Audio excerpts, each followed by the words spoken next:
Good evening. In today's video, we're going to talk about the true Israelites that came from Africa. The Israel that God had promised to restore. We're going to see where around the world these people live. And we're going to see how special those people are in God's sight. Everything we say in this video, we will back them up. We will prove, support, and back up with Bible verses. You be the judge. But right before we talk about the true Israelite that God promised to restore, let's talk about the Israel that God will not restore. Okay? When you take the Middle East, for instance, there you find many countries which are composed of settlers from Europe. Whether it's Iran, Iraq, the Afghans, the Kurds, Israel, all of those countries are settlers from Europe that relocated to North Africa, which in the early 1900s, they start calling that area Middle East. Okay? When you take the present-day Israel, for instance, which is composed of 51% Ashkenazi Jew and 49% Sephardic Jew. Where in the Bible does the name Ashkenaz mentioned? When we look in Genesis chapter 10, verse 2 and 3, there we read the son of Japheth, Gomer, Magog, Madai, Javan, Tubal, Meshech, and Tiras. Okay? The sons of Gomer, Ashkenaz, Ripha, and Togarmah. The first son of Gomer, Ashkenaz. So you see, this Ashkenaz is the person of which all of the Ashkenazi Jew came from. And you can see that he was the grandchild of the third son of Noah named Japheth. Okay? The problem that there is with this truth is that Abraham, who received a special gift, a special calling from God, did not come from Noah's third son named Japheth. He came from Noah's first son named Sem, or Shem in English, named Shem. Okay?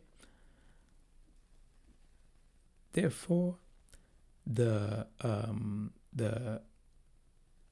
present-day Israel, that's a people who converted into Judaism with the king of Khazar that who was called Bulan Sebril al-Khazari. This king took his entire kingdom and converted them into Judaism in the year 861. And this is since then, okay, the Ashkenazis have been with the sect of Judaism. Okay? Therefore, they cannot be the real Israel without coming from Abraham. Says who? Says the Bible. Because if you read the genealogy of Abraham in Genesis chapter 11, you don't find Ashkenaz. You don't find Madai and Tubal, where the Sepharad come from. You find those names Gomer, Madai, Tubal in Genesis chapter 10 under the genealogy of Japheth. Okay, this is the reason why that we're going to talk to you about the true Israelite. We have said in this program before that the true Israelites are the descendants of slaves that you find in the Caribbean, the descendants of slaves that you find in Europe, in the United States of America, the descendants of slaves that you find in South America, and the remnant of the people of God that were not, thankfully, were not kidnapped and dragged into slavery. The remnant that left in Africa, in West Africa, those are your true children of Jacob, your true children of Abraham, your true Israelites. Now, I said that everything we say, we will back them up, prove them with the Bible, with Bible verses. Now, let's prove that the descendants of slaves are the real Israelites.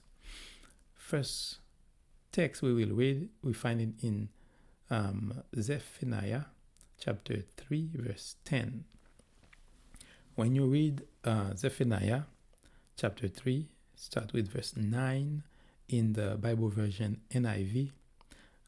They entitle verse 9 to the end, Restoration of Israel's Remnant.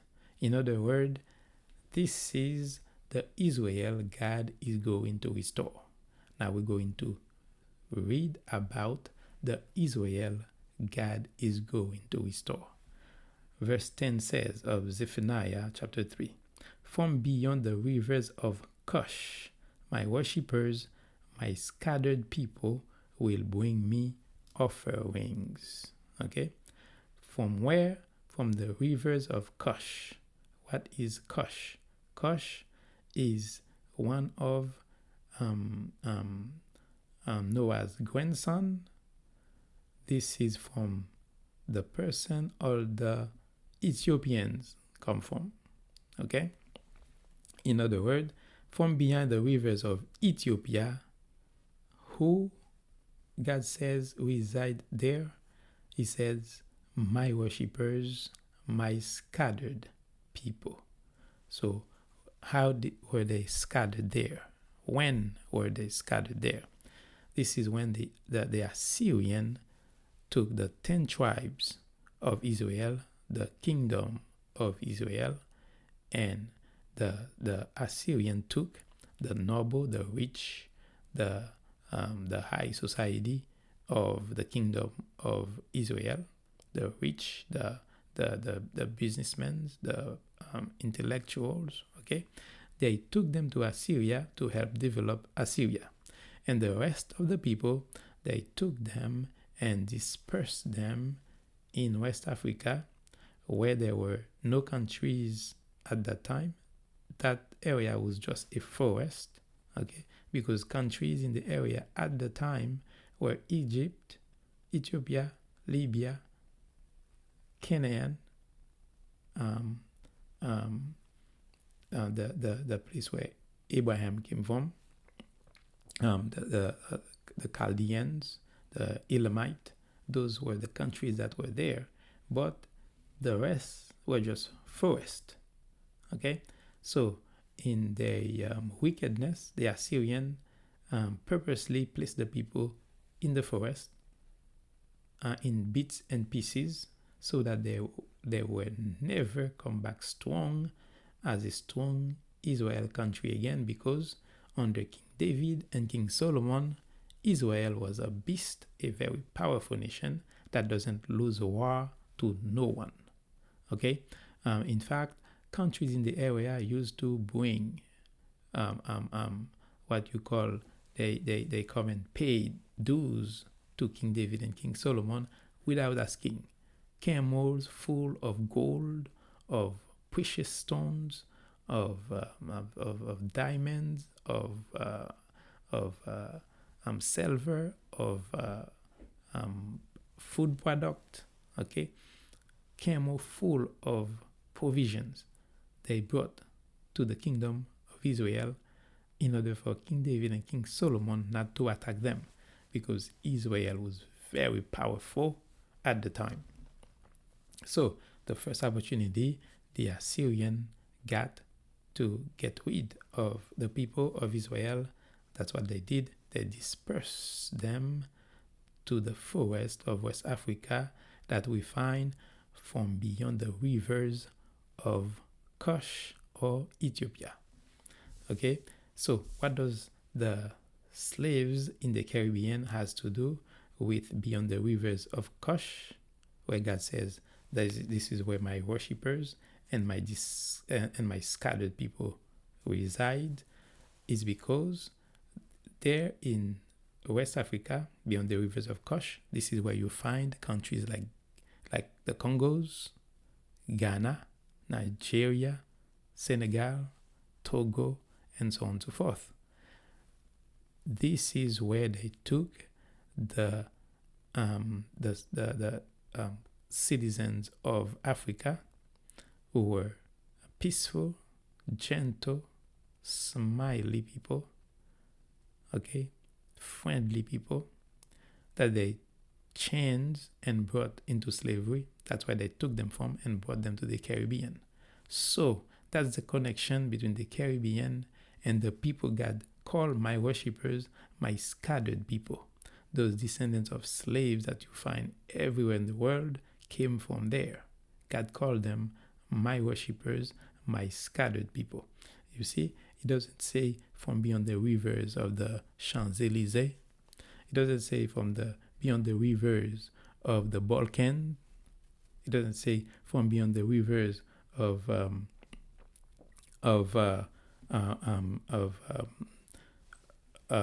Europe. Okay, it says from beyond the rivers of Kush, where you find those African countries in West Africa. Okay, that's example number one. Second example we find in Isaiah 11 verse 11. There we read, "And it shall come to pass in that day that the Lord shall set his hand again the second time to recover the remnant of his people, which shall be left from Assyria." Remember, we told you the Assyrian took the 10 tribes, took the noble people, brought to Assyria.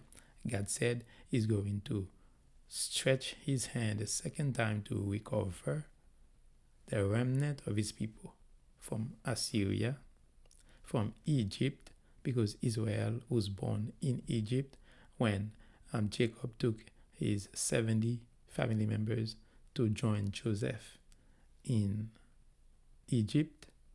Okay, when Moses was leaving Egypt with the people, there were a total of 2 million. Okay, whenever Israel had issues against other countries, the first place they go for refuge was Egypt. So God said he has his remnant of his people in Egypt also. And the verse continues to say, and from Pathros is also North Egypt, and from Kush, that's your Ethiopians, and from Elam, that's the Elamite, and from Shinar, and from Hamath, and from the islands of the sea. This is the islands of the sea of the Caribbean, where you find all of those countries in little islands. Those are the descendants of the slaves that they took from Northern Africa, where God says, this is where my worshippers and my dispersed people reside. Okay, that's proof number 2, that the descendants of slaves are the true Israelite. Third example, Deuteronomy chapter 28, when the people left Egypt and they were ready to enter the promised land after 40 years of running up and down in the desert, God gave Moses some instructions for them. And in Deuteronomy 28, verses 1 to 14, Moses told them, those are the blessings that you're going to receive as long as you do God's will. But in verse 15, Moses said, however, if you do not obey the Lord your God and do not carefully follow all his commands and decrees I'm giving you today, all these curses will come on you and overtake you. Okay? Now, curses like what? Moses says in verse 40, it says, therefore in hunger and thirst, in nakedness and dire poverty, you will serve the enemies the Lord sends against you. He will put an iron yoke on your neck until he has destroyed you. Now, the people that this thing happened to, okay, from God to the mouth of Moses, the people that these curses happened to, this is your Israel. Okay, if you are people, this never happened to you. Okay, this never happened to your ancestors. Okay, this never happened to your ancestors. Okay, then you are not Israel, because these things you see there, God doesn't let other country treat other countries like this. Even we have many treaties in this world how to treat prisoners. They don't treat prisoners this way. Okay, this is a punishment reserved specifically to the children of Israel for one sin, for rejecting God. Okay, this is not something that happened to everybody, any country, any people. That happened to one people, the people of God only. If that never happened to you, you're not Israel. And no one can tell me in history that thing ever happened to the people in Palestine who call themselves Israel today. Show me where in history that ever happened to them, and I will agree with you that they the real Israel. Meanwhile, I will show you where in history that thing happened to the descendants of slaves around the world. And you got to believe me that this is your Israel. Says who? Says the Bible. Okay? Now, verse 64, we continue to see more curses on the people. We read, then the Lord will scatter you among all nations, from one end of the earth to the other. There you will worship other gods, gods of wood and stone, which neither you nor your ancestors have known.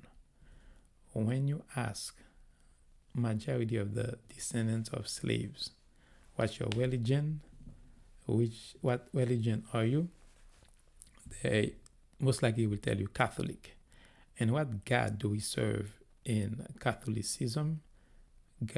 Statues made out of wood and stone. Okay, and now they made them out of iron, out of gold, silver, diamond, and so on and so forth. Never in history did the Ashkenazi and Sephardic Jews ever serve God made out of wood and stone. From the time King Khazar converted into Judaism, they never left the sect.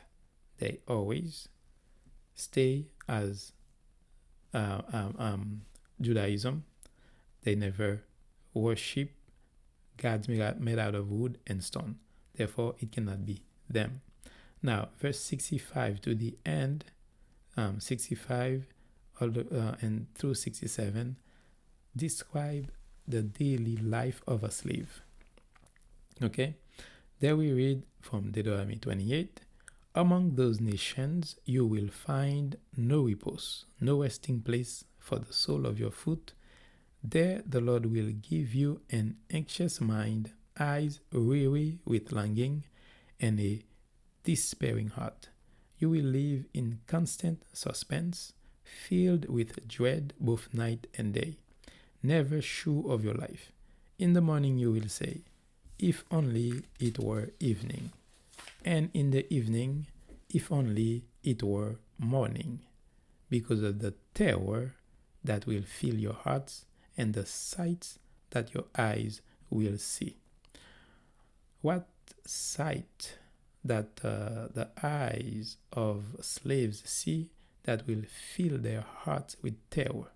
One of those sights is, first of all, the brutality, and also the daily dying of their fellow slaves, because the life expectancy of a slave was 7 years. So on a daily basis, they see their fellow, their friends falling and dying, and that was nothing for the slave drivers, but to them that brings terror, that brings fear, that brings a lot of trouble among them. Okay, so when we ask, why does the people of God suffer so much? And we got a few clues. In Deuteronomy 28 verse 47 says, because you did not serve the Lord your God joyfully and gladly in the time of prosperity. In Romans 11:20, the Apostle Paul says, but they were broken off because of unbelief. Romans 11:28 also says, as far as the gospel is concerned, Israel is enemy of God. Enemy of God, as far as the gospel is concerned. Therefore, the true people of Israel is living a life as enemy of God. Therefore, they're not a people who lives in rich country, except for a few exceptions. They're not a people who live in rich continents, except few exceptions. They're not a people who living in abundance. They're not a people who's well-to-do, who's well off, who's having great fun in this world. Okay, there are people who's suffering, who's going through a lot, who's living under dictatorship, who's living in dire poverty, who's living in broken countries, who's sleeping in mud, eating mud, drinking dirty water. That's the curse of the people of Israel. I will invite you to watch a series of documentaries about the true Israelite. There's a documentary on YouTube called World's Most Dangerous Roads. World's Most Dangerous Roads. You can type any African countries behind it from the West Africa, like the Congos, Nigeria, Ghana, and there's a few also on countries in the Caribbean. You can type World's Most Dangerous Road, and then you type Haiti behind it, and then you will see how bitterly, how awfully that the people of God are suffering. And in Deuteronomy 28 verse 46, Moses told the people, this is what God said. God said, when all those curses come on you, that's verse 45 of Deuteronomy 28, verse 45a says, when all these curses will come on you. Verse 46 says, there will be a sign and a wonder to you and your descendants forever. When God called Moses to go to the children of Israel and to go to Pharaoh in Egypt and tell Pharaoh to let the people go, Moses asked God, Who am I to go tell Pharaoh, the most powerful king in the world, to go tell him to let the people go? Moses says, the people will not believe me and Pharaoh will not believe me. God gave Moses a series of signs and wonders. God told Moses, drop the stick in your hand on the floor. The stick in Moses' hand turned into a snake. Moses was about to run. God said, grab it by the tail. Moses grabbed it by the tail and it turned back into the stick that Moses had. Moses put his hand into his coat. It came out with leprosy. When Moses put it back, take it out, it was cured. God told Moses to take a pitcher of water, pour the water on the floor. While Moses was pouring the water turned into blood. God said, go do these signs and wonders to the people and Pharaoh, they will believe that I sent you. God said in verse 46 of Deuteronomy 28 today, he will not send another Moses to do signs and wonders. God said, the curses are your signs and wonders. That means the poverty, the discrimination, the stop and frisk, the double standards, the police brutality, the rule by dictatorship, living in broken countries, living in mediocre countries in Africa, in the Caribbean, poor countries. Those curses, those are the signs and wonders. If you want to know if you the real Israelite, God says he is not going to send another Moses with real signs and wonders. And God is very upset with Israel. God is not smiling with Israel right now. God is very upset. Despite the gospel, people say, oh, a loving God. What are you talking about? A God so loving, so kind, so compassionate. What are you talking about? God. The gospel is open to everybody. The gospel is open to everybody individually. When it comes to the nation of Israel, that's a different ball game. God is upset with Israel, and God is continue to this day punishing Israel. Okay. Therefore, having said that, the descendant of slaves, we are the true Israelites. There are honors and blessings and opportunities that still come with that status. Okay? In Romans 9 verse 4 and 5, the Apostle Paul tells us what those honors are. He said, the people of Israel, theirs is the adoption to sonship. Theirs the divine glory. Theirs the covenant, the receiving of the law, the temple worship. Theirs are the promises of God. Theirs are the patriarchs. And from them is traced the human ancestry of the Messiah, who is God over all, forever praised. Amen. The Apostle Paul says, despite everything, there are honors to be an Israelite. First of all, the promises of God belongs to us. So God promised to restore Israel, and that will happen. And he said at the beginning of verse 4, the adoption to sonship, which means Jesus is the unique Son of God, but the son and daughter that God adopts as his, we are those sons and daughters. To us, the divine glory, the covenant that God signed with Abraham, Isaac, and Jacob belong to us. Okay?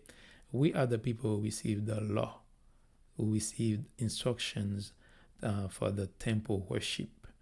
who the promises of God belongs to. We are the people who the patriarchs Abraham, Isaac, and Jacob belong to. And from us came the human ancestry of the Lord Jesus, the Messiah. The Apostle Paul says those are honors, even though the people is living as enemies of God. God still have compassion.